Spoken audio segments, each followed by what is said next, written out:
Hi everyone, welcome to InsideIIM Conversations. My name is Oshin and I'm happy to have you today evening. With me, I have three guests today and we're here to answer all your questions about doing an executive MBA and even considering whether it's the right fit for your career. I'm really happy to host our guests and let me quickly introduce them to you. First, we have Upashana. She's the marketing manager for the South Asia region with GMAC, which is the Graduate Management Admissions Council. And she comes with more than 10 years of experience in marketing, specifically across outreaching, events, and managing stakeholders. And she's worked with different places, different stakeholders. And I'm so glad, Upashana, you're here with us today, bringing all of that experience on the table.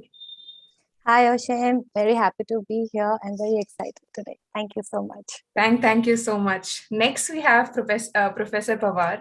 He teaches operations and supply chain at SPJIMR, and he's also the chairperson for the 15-month full-time postgraduate program in management there.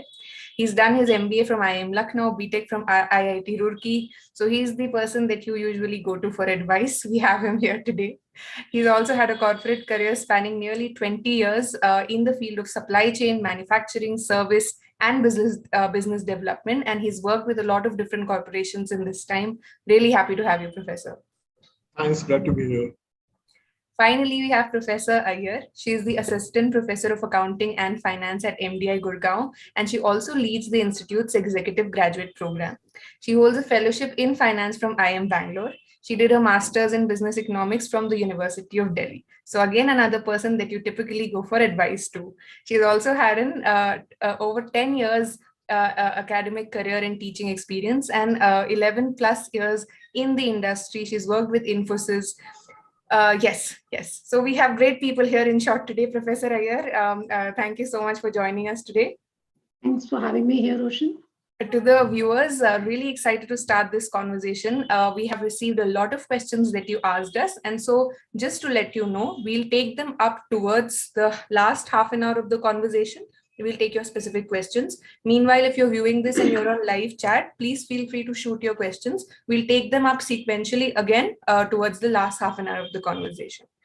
Now, to begin with, let's get into the idea of doing an executive MBA, whether it's the right fit for you. And in that regard, Professor Iyer, I'll put the first question across to you, which basically is, if you could explain to us how an executive MBA program at large works. Okay. So essentially, I would say it's a back to school experience for most part. Okay. So on the surface, one may not see much difference between, say, an executive MBA program and a regular management, which is a 2-year program. You have the usual, the classes, the quizzes, the group assignments, events, late night, and of course the fun also. But when you see it in a more nuanced way, there are differences. And it is important to acknowledge these differences and make the most of these in every facet of the program and the student experience. So see, the reasons why someone like all the participants we have here with more than 5 years of work experience would return to school, leaving a job maybe, or maybe along with a job. And when you're probably loaded with responsibility of family as well, right? The reasons are very different from the reasons that hold for a fresh graduate out of college or someone with maybe 6 months or even 2 years of experience. Okay, so executive MBA programs in India, they typically span something like 15 months to 2 years. They can be residential, full-time residential, where you're, basically leaving your job or taking a sabbatical, a break essentially, and then coming to study. Or you have the variety where, you have it parallel with your job. So what you're doing is you're attending classes over the weekends or, in the evenings after work. So at MDI, we offer both variety, right? So you have, so that's your choice depending on where, which stage in life you are and, what suits you. But coming to the question that Oshin, you asked as to how do they work? So within this larger structure, you have coursework, obviously, classes, lectures, etc., and you have experiential modules. Because for an audience like this, the experience you're already experienced, and those experiential modules are absolutely important. Then you also have, international social immersions within the country, outside the country. All those kind of things are also peppered into it. So at least at MDI Gurgaon, at the end of all this, the programs, they close out with a comprehensive dissertation. So that dissertation spans a good 3 months, which participants normally do along with work.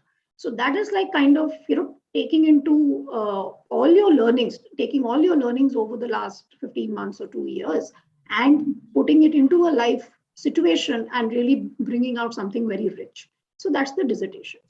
So very quickly as to what does the structure look like, and this, I think, by and large, all schools have it very similar. You have core courses across disciplines. You have electives, which is, based on your interest and your career path. And these, besides, say functional electives like, operations or finance or marketing and those kind of things, these days, there is a lot of emphasis that is also being put on things like human values, ethics, social responsibility, sustainability, and all those kind of things. At the same time, a lot of emphasis on skills like data analytics, report writing, communication, articulation, those kind of things as well. So this is based on evolving needs of both business as well as society and the world. So the pedagogy typically in any school might include, besides lectures, case discussions, simulations, role plays, group assignments, other experiential kind of modules, etc. But one of the things that, I would want to emphasize here is that the real difference that an executive MBA has vis-a-vis a 2-year program of, fresh graduates and a younger crowd is the nature of how these play out in the classroom. So when we have an experienced, diverse cohort, like all of you here who are attending, the level of discussion in the class goes several notches higher, right? And is more nuanced. The relationship between the faculty and the participants is more of a facilitator and participant relationship rather than a teacher and a student. So if I hope I've given some kind of an idea as to what the structure is like. I think I'll hand it over to Professor Pawar to kind of add on to it. Absolutely, please. I think Professor Iyer was quite comprehensive, and largely whatever she said applied to SPJIMR as well. And basically, our participants are coming from leaving their career and families and taking a break. So it's not a continuation of their previous education. So the topics are essentially cherry-picked topics from the world of management. And as she rightly pointed out, the level of discussion in the class is at a certainly higher level, because they have rich industry experience with which they can participate, give examples, code, and probably get deeper into some of those issues than probably 2-year MBA class. It largely, she's covered the issue. Got it, absolutely. Good time to move to the next question, and I'll put this across to you, Professor Pawar, which is really what kind of career opportunities do you think an executive MBA primarily offers to its participants? Okay, so my answer is going to be a bit biased by our placements because that's what I know most about. So SPJIMR Executive MBA, or the 15-month program, is a consulting heavy program. So from 55 to 60% of our students get into consulting roles. Now, having said that, the kind of roles they do depends on their background which they're coming from. So for example, people with operations background will get into process consulting or digitization consulting of supply chains and such roles. Other areas they get into are e-commerce firms like Amazon and Flipkart and Swiggy's, and that could be replenishment, inventory management, planning roles, logistics management, supply chain network design management roles. So these are the kind of roles the operations guys get into it, irrespective of their backgrounds. So then let's say information management, IT background folks get into product management. That is the hottest field as of now. IT product management, digital product management, and I think there is both from, it's very lucrative from rewards and career prospects point of view also. So that's the hot roles. Besides that, they get into a whole lot of IT consulting roles. Again, digitization, just implementation of software and such. Then finance, you largely, people don't go into, executive guys don't go into a typical corporate finance roles, but largely in financial consulting, risk advisory services, financial services industry. And if you look at even in marketing, not many, I don't recollect many going into brand roles, brand management roles, but largely in key account management, business development, and consulting, strategic consulting, GTM consulting, those kind of roles. And then we have other specialization like analytics. So they get into pure play analytics firms, or they will get into analytics vertical of modern companies like Flipkart, Myntra, Amazon, or Swiggy, or analytics vertical in traditional companies. So those are the kind of roles. I hope I was able to give some idea. Absolutely. Thank you so much. Professor Pawar, I'll put across the same question to you as well, Professor Iyer, if you want to share based on your experience. Yeah. Okay. So, what kind of career opportunities? See, like what Professor Pawar correctly said, the world is out there for you, right? So, but what are the career opportunities available for a particular individual?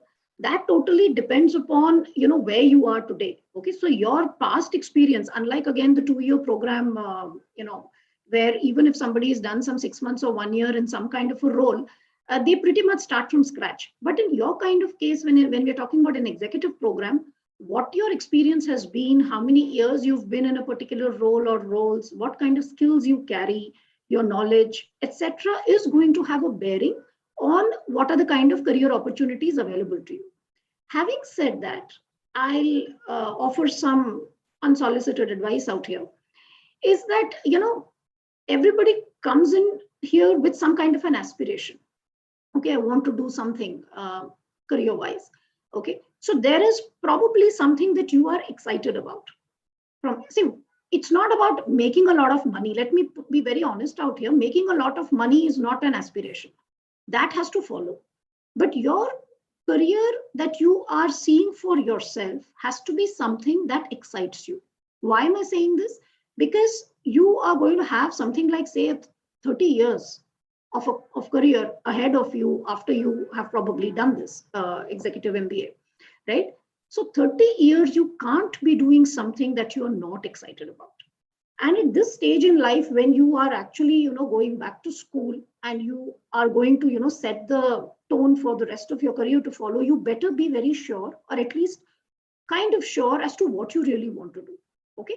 Don't say that I want to do something that gives me the maximum money. That's going to burn you out very quickly. Okay. So do something or go for something that you're excited about, that you believe in, or that, you find interesting, whatever it is. Okay. And then, work towards that. Salary and designations will typically follow. So I'm probably not answering the question very straightforward, but at that bit, I think Professor Pawar has answered pretty much as to what are the kind of careers out there. The consulting line is there for you. Let's say the roles like corporate roles, like, within corporate marketing, corporate finance, operations, etc. Those are also there for you. Then the newer industries are there, right? So you can slice and dice that in any which way you want. But where do you really see yourself? What is it that is exciting you? You need to be clear about it. You need to think about it. Okay. So when someone comes in for an executive MBA or an executive management program, normally there are one of the two things or two things that people think about. One is that I want a career shift. I want to change. The other is a career acceleration within the larger, the role that you are already in or the trajectory that you're already in. So for example, the kind of example that Professor Pawar gave, that you are coming from a sales or a marketing background and you want to move into consulting. Okay, so that is a career shift, a change, a new trajectory that, this MBA has allowed you to latch on to. Another one could be maybe you're a team lead right now, or maybe you're in a junior managerial position right now. And then you are, able to accelerate into a senior management or general management roles. Now that is an acceleration. Okay. So you need to be clear where you want to go, and nothing is better or worse. Okay. So that's my piece of what I'd like to really give it here. Again, it's not a one size fits all for each person. And here it's going to be very, very person driven. Okay. So what may be right for your friend there may not be right for you. So think about this very, very carefully. So that's, I think, from me, Oshin, at this point. Absolutely. Thank you so much. I think this is the best part of having conversations with professors, is that they explain things so well. You don't have any follow-ups. They know what to say, when to say. All right. At this point, just letting our viewers know that if you have questions and some of you have sent them, please feel free to use the live chat to send them across. We'll take them up in the next 15 minutes, 20 minutes, we'll start taking them. Meanwhile, professors, before I ask you the next question, I want to chip Upashana in and ask her a question about GMAT specifically. After that, we'll move to speaking more about the opportunity costs, B school, what character skills they look for when they're doing their admissions and the process as well. So Upashana, for you, the question I have is, you see, we understand that GMAT is the go-to aptitude test for anyone who's essentially looking to do an executive MBA. Question is, what are the skills that GMAT really tests any test taker on, and how does it do it? The idea is for you, if you could talk to us about what GMAT tests, the paper pattern, the kind of questions, the kind of skills one needs to have to ace that exam and be closer to getting into the B schools that they want to be at. Okay, Oshin, thank you so much. So the GMAT exam helps the candidate not only to get into the desired executive MBA, but as Professor Iyer has put, that it also assesses their academic readiness and brings them back to their study mode, which have taken a backseat maybe while they're working full time. Unlike a lot of exams, GMAT does not work on the principles of eliminating the cream. GMAT is a very inclusive exam, and GMAT is made up of different type of questions so that you can demonstrate your ability in several skills required to be successful in a graduate business school. So what GMAT comprises of, as you said, that how does it test it? So GMAT comprises of 4 sections, that is AWA, Quant, Verbal, and Iyer. So AWA stands for Analytical Writing Assessment, which measures your ability to think critically and to communicate your ideas, which is like an analysis of an argument. It is like one question for 30 minutes. So you have to opt it like that. Then we have integrated reasoning, which measures your ability to analyze data and evaluate information present in multiple formats. So it can be anything. It can be multi-source reasoning. It can be a table analysis, then it can be a graphic interpretation, and there will be 2-part analysis also. So it's up to you. And the score range from maybe 1 to 8, and it is for 30 minutes as well. So then there is Quant, which is basically math. Your math skill will be judged there. So it measures your ability to analyze the data and draw conclusions. So data sufficiency and problem solving is one of the core thing about Quant, and it is a 62-minute section. And it contains almost 31 questions for you. So there's last section is verbal. The verbal measures the ability to read and understand written material. So it's basically your English test of an English language.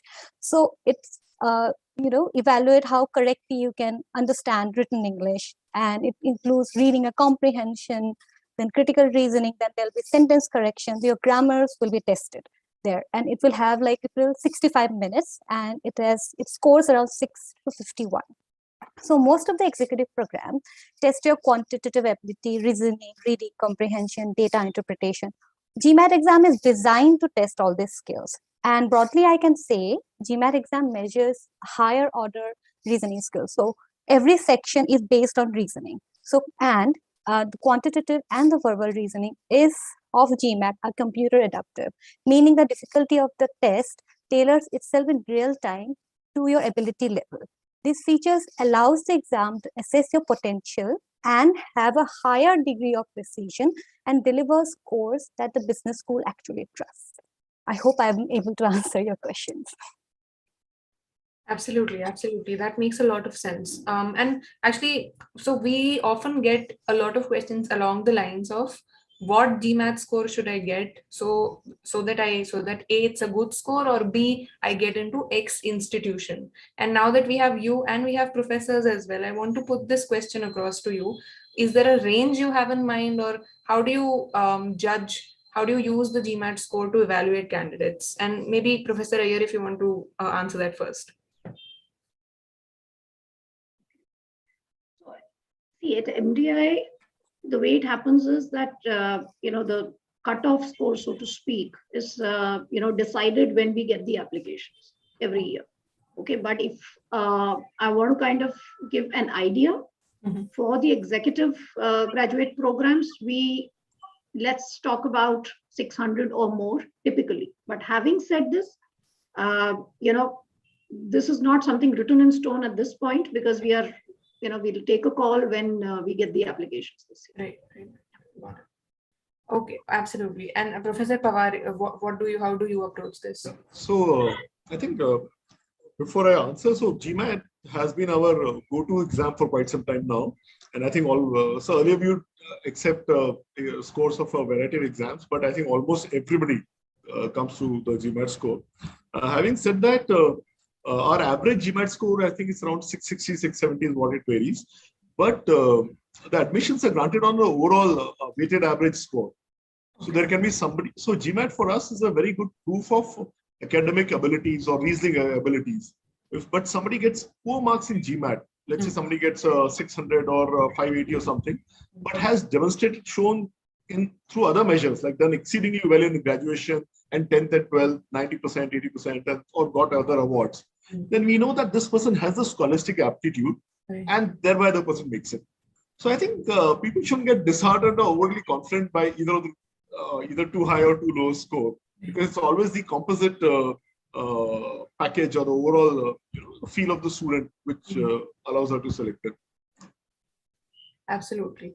Yeah, I'd like to add to kind of what Professor Pawar just said, and that's absolutely the case. That I think all schools, we have a kind of a weighted assessment across various components. So GMAT is only one of them, and I think this has been a trend now for many years, whether we take the executive graduate programs or the regular graduate programs, that the so-called written exam, whether it's CAT or GMAT or whatever it is, the weight of that has been kind of coming down, and other things like your personality, your past academic ability, and your performance, and most importantly the interview, because the interview is what really judges a person's all-rounded personality, and especially when you're talking about executive graduate programs, it becomes very important. When you're saying that, okay, I have 7 years of work experience in some company or industry, what is it that you did? How well do you know about your work? How involved were you? All those kind of things start taking, I think, much more importance than the GMAT score. So what he says is absolutely correct, that while we might have a cutoff, that cutoff is only for a process, but that need not decide a person's entry or not in getting a seat in a particular school. Absolutely. Thank you so much for that answer. And since we're talking about GMAT, and GMAT is one of the things you look at in the admissions process, I'd like to take you to the question on what kind of applicants you're looking for when it comes to the executive MBA. What skills or characteristics, traits, however you want to approach this. Let me put this across to you first, Professor Pawar. What's the desired applicant pool for you here? So our admissions process is very clearly documented and available on the website as well. Basically, there are two key interview rounds. In the first round, we try and assess the person's functional depth. So if somebody has been working in manufacturing or finance, so how well does the person know whatever the person has been doing? Now here, being from a great brand or great organization, MNC versus, it doesn't make too much of a difference. The key thing is, do you know very well whatever you've been doing? Have you built some strong knowledge fundamentals on that or not? And some sort of clarity about future, the relevance of your past work to what you want to do. So those functional skills are covered in the first round. Okay. The second one is completely on softer sides, where we look at your value fit, the leadership skills, attitude. So those things are covered in the second round. So I think that's by and large is the process. Besides that, the GMAT score, academic performance, and everything carries some weight or other. Got it. All right. Professor Iyer, how do you guys approach this? Right. So it's essentially like that. Yes. So, there is a saying that whether, when you're recruiting a person or when you're selecting somebody, attitude should be given more weight than aptitude. Okay. Now, some may agree to it, some may not agree, because aptitude or, skills, those things can be, at least skills and those kind of things can be taught. Right. But if attitude is not okay, that can't be taught. And, that can be a little difficult then for everybody. So so what Professor Pawar said about attitude is a very important thing. Having said that, yes, besides all the points that he said, because you're all working executives and you're coming, You need to know about, your work and your company and your industry and your job. That's a no-brainer, right? You have to know about that. But besides that, something which I said earlier, again, I'll repeat that, the clarity of purpose. Okay, why are you going for an MBA or a PGDM, whatever, business education at this stage of your life and career? Okay, that clarity, it's not ki sab kar rahe hain, so I'm also going. That won't do. You need to be very clear there. What is your objective from this particular program? Okay, you can't just say, I want to make more money. You can't just say, okay, I want to now become, go up in my career. I mean, all those are very generic kind of statements. It just shows that you've not thought through enough.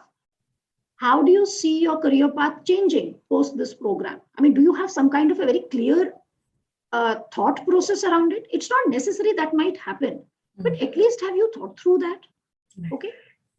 Besides, how are you going to manage your finances? Because you need to now spend money for a program. You are going to be most likely out of a job for whatever, 15 months, 2 years, if you're going for that kind of a program, right? So how are you going to manage your finances? What about family responsibilities, right? And if you're working along with studying, how are you going to manage both work and studies? Have you thought through all these things? Okay, so one wants to know that, have you just come here and just, fishing, or have you thought through it? The other thing that is looked for is dedication, curiosity. Curiosity is important because you'll never learn if you're not curious enough. So curiosity, willingness to learn, and willingness to unlearn also. So what do I mean by willingness to unlearn? It is essentially about having an open mind. हम तो ऐसे ही करते थे, हम तो ऐसे ही करेंगे. That's a big problem. So as a teacher or as a faculty, I also have to be willing to unlearn, because I also learn a lot of things from my students. I do learn. Okay. Then you also look at, your overall personality, pursuits, interest. Are you an interesting person? Do you have other interests apart from, your career and your studies? That just helps in kind of getting to know you a little better. Do you, a well-rounded personality and all that. And finally, at least at MDI, we do look for diversity, because diversity is something that is important at a program and at a school level. So we do look for, or we do give some kind of weight to diversity as far as academic background is concerned, experience is concerned. That means, are you from, different industries, different functions? Geography, we'd like to see some regional diversity, and gender as well. So that's, of course, just in terms of what we look for at a school level. But the earlier points were what we want to see in you, really. Okay. Oshin, can I just add a point also to what Professor Iyer mentioned? Sometimes we have seen some candidates being a bit defensive about the background. So I think that has to be avoided. We have people coming in from merchant navy, or somebody could be a doctor, or family business, somebody just managing a shop at home or running some business from home, but very smart people, they come and join the program. So one shouldn't really hold themselves back. The second part is, we also have people who have been laid off, have not been doing anything for a year, or probably have taken a deliberate break, or maybe started a business, ran it to ground, failed miserably, and now looking to an MBA. So I think overall, B schools have also matured to become more open to these kind of past experiences, because our generation versus the next generation, I think we have to be, times are changing, so people should be open to a wide variety of backgrounds, and therefore the candidates should not be defensive about any of their past experiences. I mean, they have a right to pursue, and they'll be welcome in almost all the B schools, not only SPJIMR, everywhere, irrespective of what they've done in the past. Absolutely. I'm personally really happy you brought that up, because today we're talking about an executive MBA, but on InsideIIM, even when we do other conversations about the regular MBA program, a lot of times folks become really, really defensive about what they've done in the past. And then the conversation revolves around them explaining why they did it, why it was okay. And sometimes I'm thinking in my head, hey, it's okay. I understand. So yes, that's that. I'll actually now, I want to bring you in again, Upashana, and maybe talk a little bit about the GMAT prep, because like we established, folks may be doing a lot of different things at this point in their careers, and they may or may not have all their time towards the GMAT prep. So given that constraint, what suggestions, if I were to ask you, would you give to those people who have other things to do, full-time job, business, startup, any of that, and they want to prepare for the GMAT to get into a B school for their executive MBA?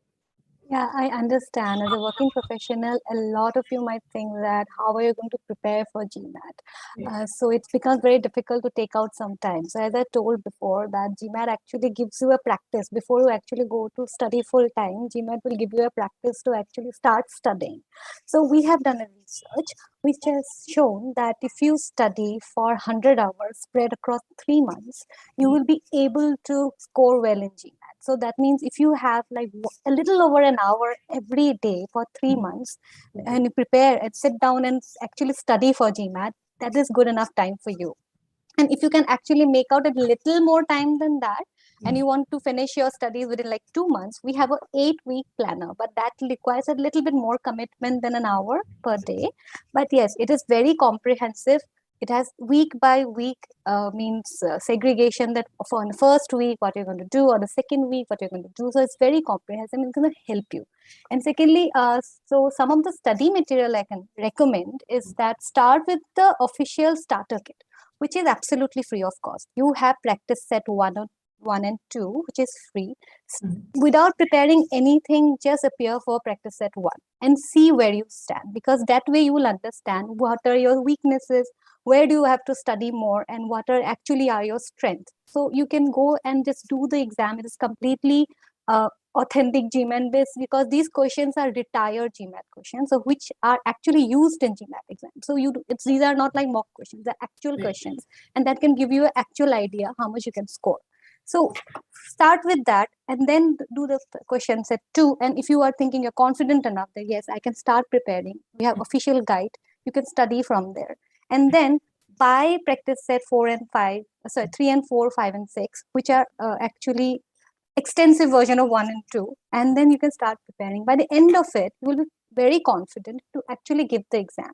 And of course, I can say very generically that there isn't a single right way to study for GMAT. You may find that accountability to actually give the test, because sometimes I suggest that if you are actually preparing for GMAT, book a test for you, so that if you have a deadline with you, because most people do not work until they have a deadline, that I will study in 3 months.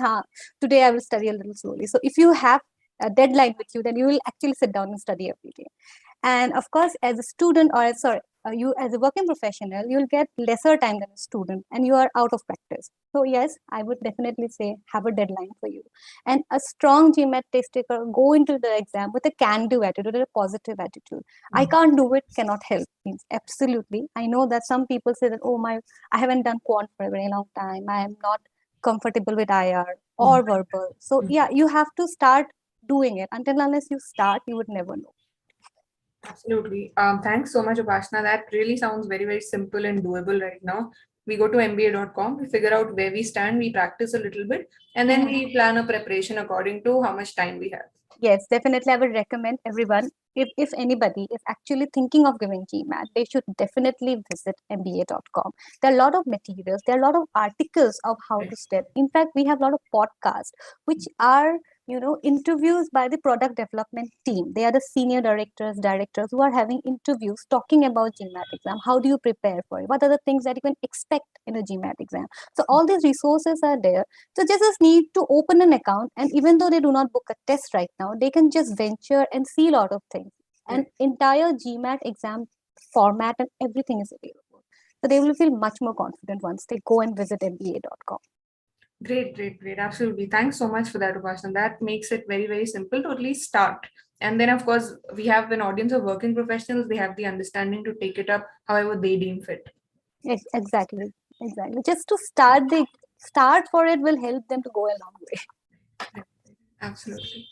All right, great. At this point, I just want to quickly share with our viewers that we'll take up your live questions after this one final question that I want to put across to our professors. And this has to do with the cost side of it, the opportunity cost of doing an executive MBA in India and abroad. Curious what you think, starting with Professor Iyer. If you could maybe just wind it up in a couple minutes so we can then move to our live questions. So, see, the opportunity cost will differ for different people. Okay. Because so the one way of so the best way of looking at it, it is like this, that what really is your cost. One is the explicit cost, depending on which school you join, the fees and the the expenditure that's going to be there. That's that's the explicit cost. The other is the salary and the income that you are losing out if this is a program that requires you to leave your job or go on a sabbatical or something.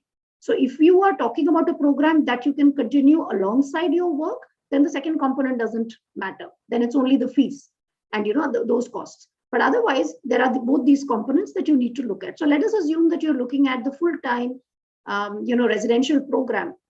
Then for about 15 months, you're not working. So you lose out on your income for 15 months and on top of that, the cost of the program itself. So that's really the cost.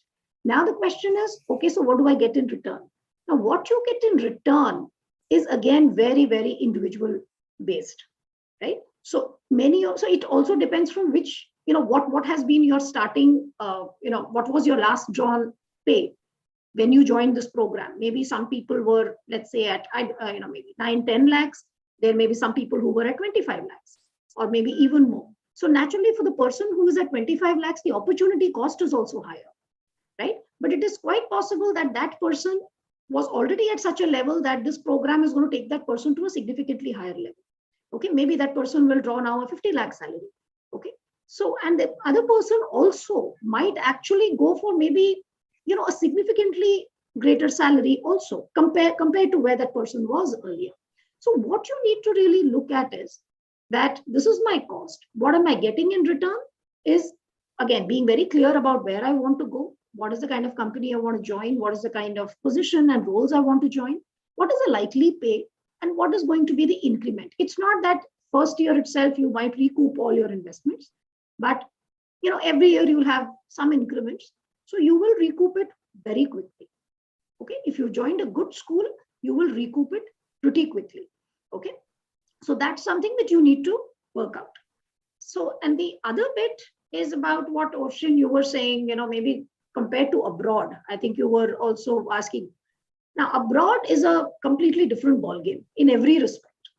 No doubt that those programs are probably, will give you a very different experience and all that.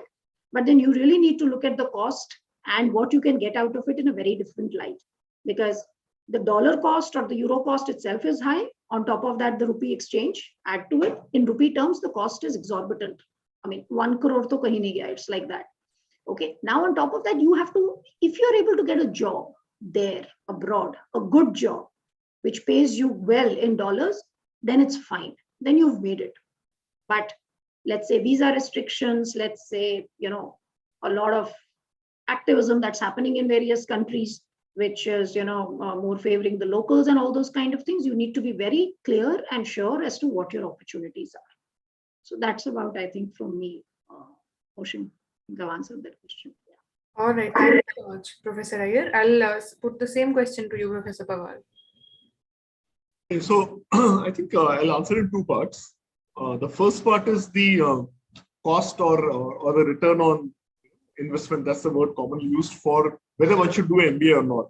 My take is a little different. I think an average graduating person from our executive MBA is around 29 years of age. The person has 30 more years of work ahead of him or her. So I think it's a trajectory change. It's a curve. And there are so many uncertainties here that one cannot you may go on to become CEO of one of the largest organizations in India, or you might get stuck in a junior management level because you're not a great manager. So applying a ROI kind of a measure for this is kind of not on. It's not fair, I would say. Secondly, I think it's a personal investment and a life choice decision. So it also probably, we are making the decision very small. In a way, of looking at a very small way, whether ROI hai, otherwise I'll do MBA, otherwise I'll do something else. I think that's a non-starter. So if you're committed to be a manager, manage an organization, grow in position of responsibility, and you want to do that, I think you should just go out and get an MBA degree irrespective of the cost, because that's your life choice. So these are big decisions like getting married, choosing a partner, those things, and choosing the kind of careers. ROI probably is in my view, I don't approve of using that language at all when it comes to life decisions, number one. However, now if you're comparing whether you want to go to the US or stay in India, there you might need to bring in finances. Well, how much can I afford? After that, will I be able to get a job, or my student loan and it will be too high for me, or will it lead to some kind of problems in terms of whatever I put in mortgage or not? So you look at those realities, and people are smart enough to make good decisions there. But the first one is the life decision. It's not an ROI. It's something you decide to do and then just go ahead. It's not, if ROI is 17%, I'll go. If it's 16.5, then I'll not do an MBA. I mean, there's so many uncertainties. You make a career choice, you like that career, go ahead and get a degree. That's it. All right, absolutely noted. Thank you for your perspectives. And this will be the end of conversation questions from my end and the beginning of questions that our viewers have. I'll take them in line, and I'll take the most common question we've received across all the platforms, which is what's the difference between an MBA and an EMBA, and what do you recommend? What do you think is better? Let me put it across. Let me put it across to you, Professor Iyer, first. The EMBA stands for Executive MBA, right? Otherwise, MBA is an MBA. Okay, now what is the difference, or rather, I think I would frame the question as which one should I go for? Okay, should I go for an MBA or should I go for an EMBA? Okay, so I'll answer this in two parts basically. The first one being it depends upon where you are in your career stage, like something which I said earlier, and what your goals are, your career personal aspirations and goals are. So if you, let's say, have more than say 5 years of experience, then one is that an EMBA definitely works for you better. It will work for you better. Second is, even from a reality, a practical perspective, and if I'm talking about Indian B schools, okay, they would rather you do an EMBA than a 2-year regular MBA. So when it comes to selections, let me be very honest over here, that the crowd, the audience is very clearly demarcated between the two.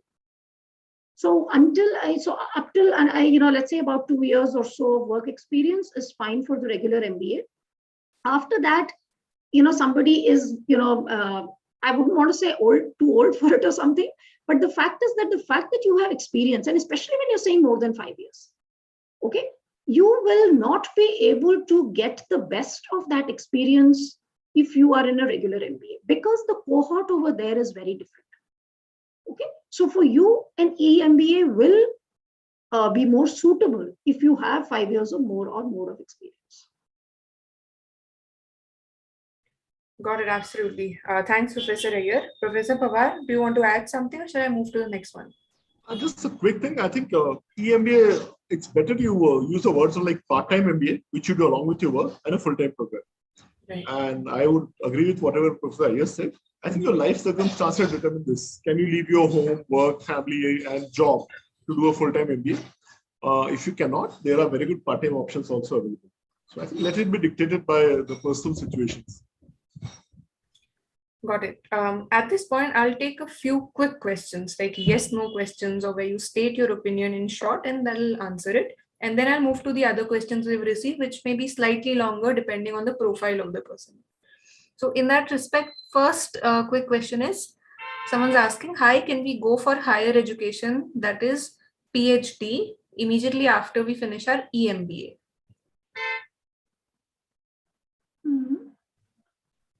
So can you means, are you asking whether you should, or whether, the regulations allow you to do? I don't know. So first is about, can you do it? Yes, you can do it. Why not? Okay. But should you do it? Again, that totally depends upon you. Got it. So can you do it means you have a master's or a master's equivalent and then you're going for a PhD. No one can stop you if that's what you want to do. All right. Okay. Next question is, does the current drawn salary impact someone's placement upon completion of the executive MBA? I think Professor Pawar can take this first. So I think the experience is a bit varied. Largely, firms come and offer a certain salary bracket, irrespective of what your previously drawn salary was. Okay. But in specific cases, when the previously drawn salary was very, very high, then firms would probably take a positive view and might want to increase their package. So if at all, it will have a positive impact if your previously drawn salary was very high. But if it is not high, then you don't lose out. All right. Okay. Next, yeah, that's totally it. That's totally it. That's exactly what happens. Yes. Great. All right. Okay. Next question is, does an executive MBA let you switch fields? For example, from construction/operations, can I get into marketing after my executive MBA? Okay. If I can take that, and I'm giving SPJIMR perspective, I think if you've worked in a particular industry for 6 years, 7 years, or 8 years or so, our recommendation would be avoid making too drastic a shift. So you've been into construction industry and say you want to become a brand manager or you want to become an investment banker. It may not work out because the kind of jobs you would get, you might have to compromise on the kind of firm you join. So my recommendation would be, if you're working in that field for 6, 7, 8 years, try and move into something related, or probably take a little bit step away to get into consulting, which will probably broaden your horizons. But a drastic shift, like if you're a maintenance manager in a plant and you want to do brand management, well, you would be able to get a job in India. It's a growing economy, but you would have to compromise severely on the kind of organization you work for. All right. Okay. I'll take the next question now for you, which is someone's asking, EMBA did not seem to be very valuable to me at that point. So I took a 2-year MBA, hoping COVID will last for 2 more years. Is such an action wise? What do you think?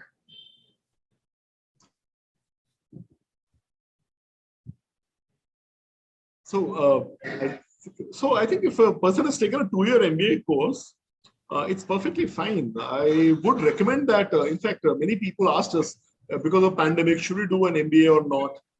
I think the best placements we have had so far historically have been in the COVID years. Our first COVID year, the salaries were highest ever, and the last year's batch has seen an even bigger jump. 100% placement, phenomenal salaries, and I think that's been the experience across these schools. So I would say, pandemic or no pandemic, don't let these things stop your career plans. Adjust with the situation, adapt, do something online. All your placements, admissions will happen online. Many of the classes will happen online. I said, just roll with it. And if you've chosen to go ahead with 2-year MBA, it's very good. Go ahead and I'm sure you'll get a good job. All right, great. Okay. Professor Iyer, we have another specific profile question. I'll first put it across to you. There's someone, they have 4.75 years of work experience in software development, 2 years experience running their own contracting firm, and currently they're doing an analytics course. They're asking, is it possible for them to get a job in MBB using EMBA? What is MBB? The top 3 consulting firms, McKinsey, Bain, BCG. Oh, okay. All right. And they're also, so the first question is, they're asking, is it possible for them to get a job there? Right. The second is, do you think IIB certificate would help?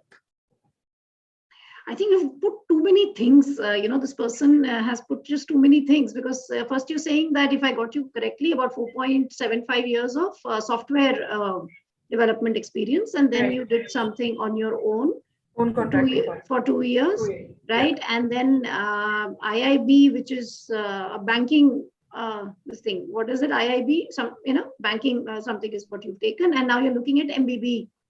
Right, and you're also doing an analytics course, right? Analytics course also. So I'll only advise you one thing: be very, very clear as to, see, MBB is aspirational, no doubt about it, right? Everybody wants to be there, but MBB, you have lots of, they do consulting across, right? Across domains, across functions. Where do you see yourself going? Where do you see yourself fitting? Where do you see your interests? So this is something which I said earlier. It's nice to say that, I've got a job in McKinsey, but be very clear why you want to get into McKinsey beyond just the tag. And of course, the money. Okay. And how, so since you have so many different kind of experiences, which of these experiences do you really want to leverage, and did you enjoy? Do you like the software line of it? Whatever it is that you were doing for 2 years, your own, whatever line of business that was, Was that something that you were passionate about and you really want to, take that forward, right? So an EMBA can open doors for you.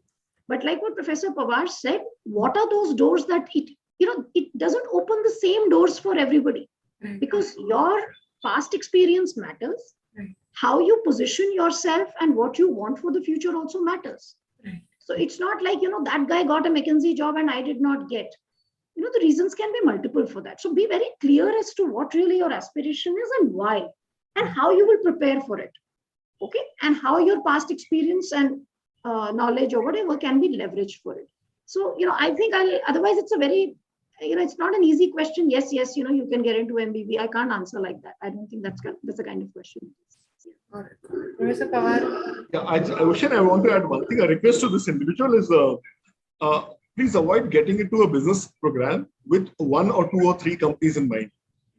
I mean, you're probably destined for heartbreak, because if you don't get into a McKinsey or a BCG or a Bain or whatever those firms, you feel that it's all been a failure.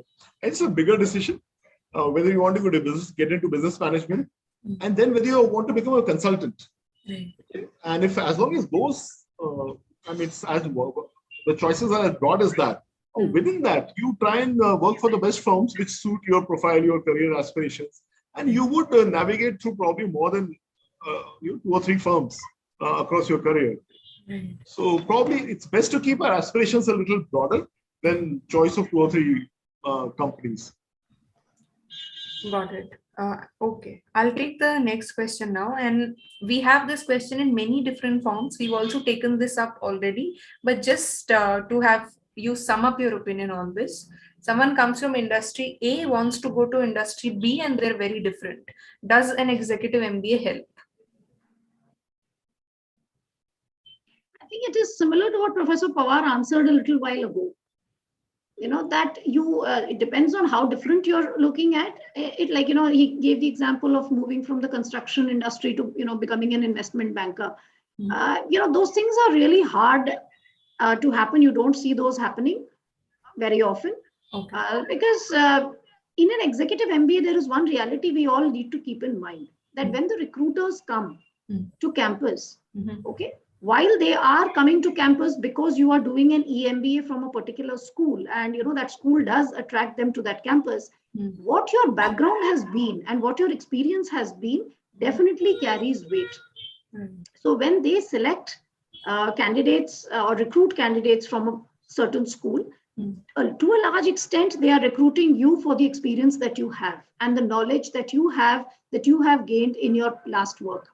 Okay, so it is very difficult to change industry very drastically, like, 2 very different unrelated industries. And I'm not saying it never happens, but it's really far and few, because it's not very common. So don't go at least with that kind of an idea, and then, like what Professor Pawar said, you are in for a heartbreak. Yeah.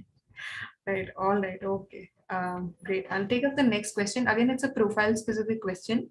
There's someone who comes from core civil engineering domain, and they're wondering, will I be able to get an executive MBA? Because I've heard only employable candidates go on and do well later in placements. And this person is not sure whether they'll be selected by corporates because they don't have relevant corporate experience. Their experience is that currently they work in Indian Railways as a permanent section engineer, and they worked, so they have more of the government area experience, not corporate, and they essentially want to explore more and reach at a position where they can make decisions and plan policies and all of that rather than just implementing it. So that's why their question to you is whether they'll be able to nurture their skills and develop themselves in the executive MBA and reach their goal given their experience. So I think there is no constraint in terms of the type of organization you're coming from. So you've had people coming in from public sector banks like State Bank of India or BHEL or NTPC, those public sector companies, as well as for Indian Railways, actually, some of those mechanical workshops. Right. So only thing to remember is all that matters is how well you know whatever you were doing. Were you great at it or not? And that will be evaluated in the interviews. And after that, if you apply yourself, I don't think there is any constraint or mindset, even in terms of our recruiters, that we wouldn't welcome people from government organizations and things like that. In fact, for some of the consulting services, it actually becomes an advantage. Okay. For example, if you do consulting in, if somebody who worked in the power sector, okay, so if there's a vertical in a consulting firm addressing those that specific sector, they would actually look forward to somebody with that background coming in. But there is no stigma or something attached to having worked in a government department, or it's nothing like that. It's all in the mind. I just want to add one thing to this particular case, is that at MDI we have also an executive program in public policy. Okay, because you mentioned, I think somewhere, Oshin, that this person said that I want to, instead of just implementing, I want to be part of policy making or something you had mentioned, right? So we do have a program in public policy and management, so which normally attracts senior government officials, right? So they are the typical candidates here. This year we are opening up this program even to the open market, in the sense, for candidates who write the GMAT and who can apply to it. So if this person is interested, this person can look up on our website. The brochure is there. The application form is up there. It's open. So this person can check it out. This person can even write to ask anyone to seek more information. Otherwise, the brochure is there. It gives everything. So maybe that's those kind of programs also you might want to check out. And the EMBA, anyway, Professor Pawar has anyway mentioned. Yeah. All right. Okay. Now, professors, we have questions based on backgrounds of different people, and they're thinking, considering whether an executive MBA will be useful for them. So if I were to be a little more specific, I have one question where someone has 9 years of work experience in marketing, and they're wondering how an executive MBA will help them boost their career. Same way, I have someone with 14 years of work, a 600 GMAT score, considering doing a full-time MBA. Is it worth it? What do you think about these cases? Okay, so I'll go first. From SPJIMR, we have two full-time, let's say, MBA program, which is a PGDM, which is limited to WorkX less than around 3 to 4 years of WorkX. Okay. And for PGPM, which I manage, the WorkX varies between 5 to 10 or 11 years. Okay. That's and in rare cases it goes up to 12 years of WorkX. And this is coming based from the kind of requirements from our recruiters. Okay. So if for somebody with 9-10 years of work experience in marketing wants to get into, let's say, a different profile, let's say marketing or IT services, or take up a consulting role in marketing, I think it's a good option to go by. Somebody with more than 10-11 years of experience, like the gentleman or the lady with 14 years of work experience, might want to look at the placement prospects. And there, I think it's good to speak to each of the B schools. Let's say you've got an ISB or an Ahmedabad or MDI, SPJIMR. Just talk to them, understand what kind of roles will open up, and then decide whether a full-time MBA makes sense or a part-time program makes sense. But people typically with more than 11 years of experience, 11, 12 years of experience, tend to go for a part-time MBA and then explore more opportunities. But below 12, full-time kind of is absolutely fine. Got it. Yeah, so I'll second what Professor Pawar said. So we offer, for instance, both the full-time as well as the part-time, the evening weekend MBA, which I mentioned. So very correctly, the evening weekend MBA, the cohort is slightly, more experienced. Okay. Because see there, and so there it's not a question of placement because you're anyway working, right? So there you're really, your aspirations and why you're doing an MBA, the reasons itself.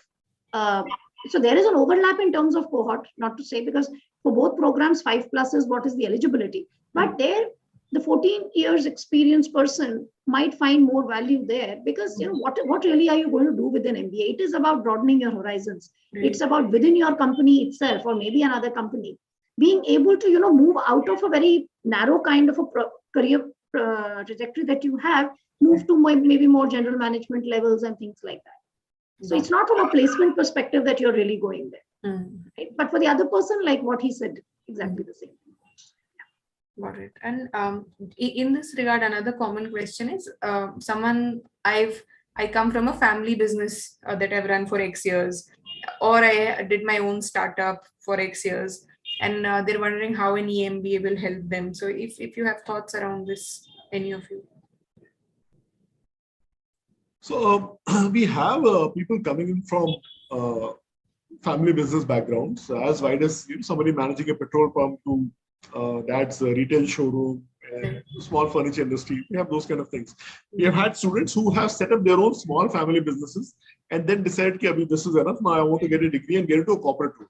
Right. Some students want to come in, get a business education, work for a company, then go back to managing a business. So I think as long as you're interested in the world of business, please, you shouldn't have these constraints. Feel free to apply. And please remember, most of these interviews are conversational. Right. It's not only assessment, this two-way, and you can put your doubts, dilemmas to the school or the school's admissions team. They'll be happy to counsel you. So, but I think it's fairly fine from coming from a business background and wanting to go back to a corporate role or go to a business background. Either of those is fine. All right. Professor Iyer, we have a question for you that's been asked by a couple of people here, which is to do with the placements of the executive MBA program at MDI. So there's someone who's asking, A, do you provide assistance? And then there are other people who are wondering, what are they like? So maybe if you could break it down in terms of where does most of the cohort go, industry/roles, whatever you can help with in terms of information. Right. Okay. So for the full-time, so when I say full-time, the residential EMBA that we have, the residential program where students leave their jobs or are on a sabbatical, yes, placement assistance is there. Okay. But placement assistance does not mean that, you get the jobs on a platter, and it's assistance. So whether it's MDI or whether it's any other school, and especially when it comes to executives, the placement runs very differently from the way it runs for the 2-year programs. Because for the 2-year programs, what happens is, like, because obviously they are very fresh and with not too much of work experience behind them, companies come to campus, they kind of interview them, look at their general attitude, aptitude, and then they might take, say, 20 of them and go. They'll put them into some common training, and then they'll say, okay, you go into marketing, you go into finance, you go into sales, or whatever it is. But that's not the way it happens with EMBA, right? Because they are, first of all, coming to take you at middle management or even higher levels. Okay, so naturally the companies are not going to have so many slots of vacancies in their companies. So they are very clearly looking for a particular person to fit into a particular role where they have a vacancy. Okay, so while the institute has a process and placement assistance, that's why right from the beginning I've been saying you need to be very clear as to what you really want from this EMBA. And you have to also work with the institute to make sure that, we get those companies, we open up to them, and we say that, okay, these are the kind of, these are the participants we have, and these are the positions that you can take them for. So yes, assistance is there, and it happens pretty fine. I mean, there are no problems, like what Professor Pawar had also kind of elaborated for SPJIMR. Okay, now the second part is about the what are the kind of roles, right? Right. Yeah. So one thing, like, what we need to remember is your past doesn't really leave you when you're doing an EMBA. So what you have come from, where you have come from, will to a large extent determine where you will go.